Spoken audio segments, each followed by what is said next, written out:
namahlanganise individuals.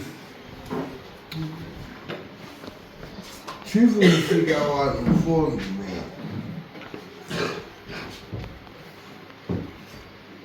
We deliberated on the matter. And the chief Nyange, which man I see, Lord, and I'm a Muye.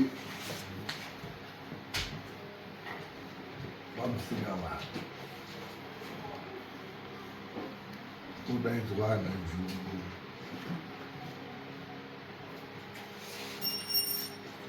uitwa chivanhu chekuda chiite kubvuma kwenyu nyaya yacho maningi. There are no cost of payments that are going to be incurred. It's a formalization process. Akati iye usika vanhu, I'll be handling it from this end. Ndamutaura kuti inini I cannot bring ana mahlanganise kuti jumburuzi because panogona kuzoitika confrontations and stuff. Akati no, I'm handling the matter. Saka munoda kutoti I tried to explain to him in a way akati munoda kuti muuyi pamusika vanhu mubva matoonana mahlanganise jumburuzi naye chief musika vanhu zvapera mochidzokera kuno mozoripirana zvinodoripirwana zvacho neine kuno asi munoda kuti mutange maenda ikoko. Ndiye chief musika vanhu vacho akandifonera.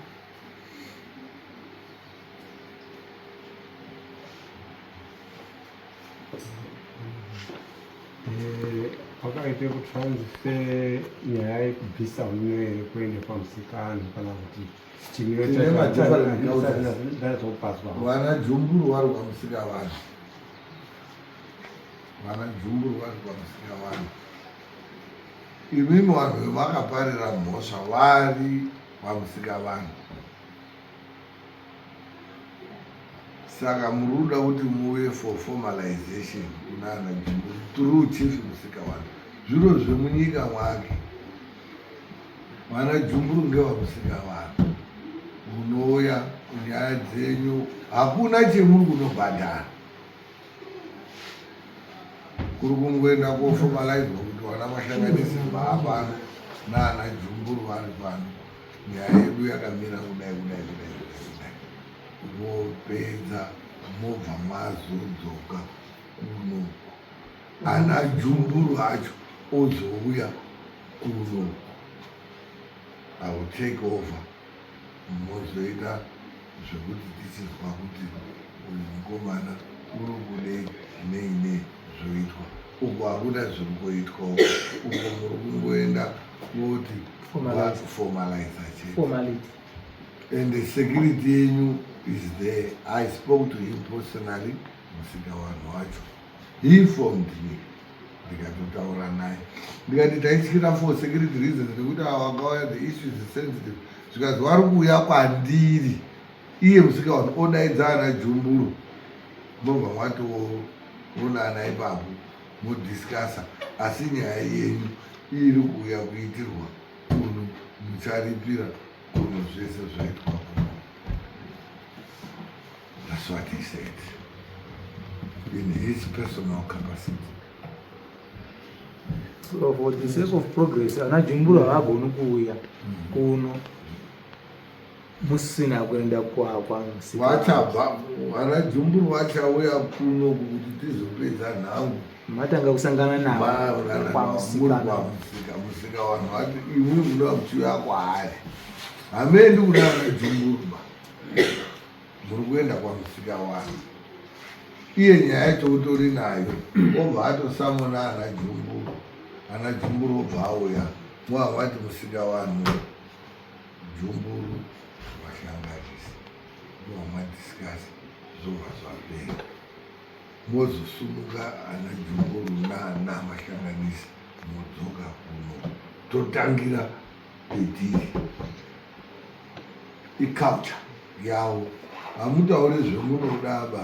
In Rome, you do what the Romans do. That's what he insisted on. Iye musika wanhu wacho ndikataura ndiye akafona. Yeah, no. This is what I. Pane date here, pane time here kuti tisvike kwanhinga kuti Wakunoenda kudare rake zvo. Next dare rake ipo baba. Imimi kuita kuti dare redu handina mutaurira nhasi. Iye anenge atone dare weekend, imwe hautodini. Hautosvika padare tauya tabva kwani wachips taurora. You wanted a letter. I spoke to him. Unotoenda kudare rake. Not necessarily a letter. Nofunga zvazvibvunza chatisingazivi ndechekuti do you share the same calendar? Kuti We don't. We don't share the same. Some do on Saturdays. I told you that something zoti pamoja. Inini handina kuzomubvunza zvangu kuti vanoita dare ravo chingani. But normally it's Saturday or Sunday. Hakuna dare rinoitwa pakati pewiki. It's Saturday or Sunday. I don't have, but iwo vakauya kuno vakasvika ndiri vanouya kudare kwangu. Even if you happen to get it there on a Saturday, whichever way, iwo vacho vanogona kutoita issue yacho yekuti vanodaidzana Jumburu. Haisi nyaya yerudoitwe mudare ba, but munouya kudare. Iye obva atuma mupurisa vake. Uri kuti nyaya iyoyo everything zviripo. Ava vakasvika pandiri vakatoti mambo tadini tauya tisu ana mahlanganisi nenyaya yacho. Iye unobva atoti une maitire ake ari kuita oda haisi kuda kutongwa bai, and otherwise ichatoitwa maybe in camera. Haisi koto nyaya yenyu iri kuno. Iye akatotaura kuti achakamire nyaya iri ikoko kuno kuti rungoda formalization yekuti nyaya iuye kuti ava vataure nyaya yavo vanana Jumburu because they fall under my jurisdiction. Saka vaita kuno vapedza kuwirirana naye vari kutakurana vana Jumburu nana Makanyi kudzoka kudare kwenyu mochitangira kubva pemakasira zvokuzozwa kuti panganai urudo udini chichi ude kuitwa zvichaitirwa ikoko. Ndo zvaakataura. Zvinozvokachanamire asi manje I think kuti tive tiri safe ndisingaziva kuti mutemo unotibvumira here kudaro Kudini. kuti tinogona here kumake an appointment with the chief through telephone conversation or we speak to the secretary wavo wetingafungidzira kuti zvichida mukadaro kumwe communication. Kuti mubva maita a specific date to say we are traveling to date rakaenda konetsa manje iyewo it would have been alright with him given kuti patakataura you were there. Date rinobve kwemuri god hana kundipa date, which then now means isusu takutokumbirawo dare nekuti ritiprovide imwimwe mukandipe date imwimwe. Iye wacho ndaigona kuita check with him tobva tazwa nhasi wacho kuti vana mahlanganisi varipi vauya vari pano vari kuda kuuya ikoko vanga vaproposa date rakati are you comfortable kana kuti iye ubva ataura date rani rake pangaita dambudziko. ndaide kuti hai nguva imwe ndinoka Jumburu hai parodani angazive mazuva edare yacho kuti mugubera here dare roko rinoitwa chingani kwamusika wano. It's not a big deal. Namba dzake ndinazviriwa iwo waitogona kufona uyo nini kuti ndatumwa chimutaurombe vanga aine ishu yana mahlanganisi vanga varuda kuti vauye ikoko. Imimi date remuri kuproposa chii? Because iye uchabvunza kuti varuda kuuya rini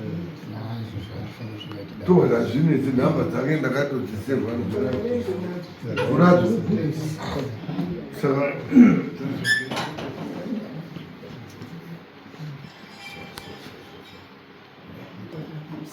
suti kaenda kumsuwa saidozoti handiti atemi aapendo 14 saka inini zama Saturday. kuti inini nawamwe tinosagarika kuti tikuendawo ikoti Anotaura akati godi haatosara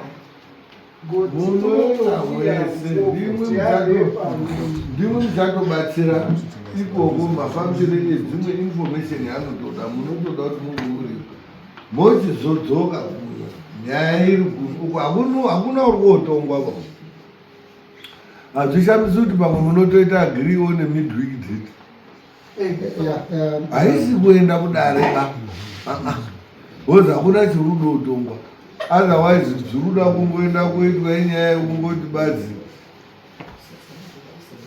kuonesana nekungowirirana kuti zvakati ndo zviri kuorit chiendai kudare yochidzoka kuno totangira pedu petati kundorisa. No, that's fine. We propose 14 February, which is Saturday, as you said, our date.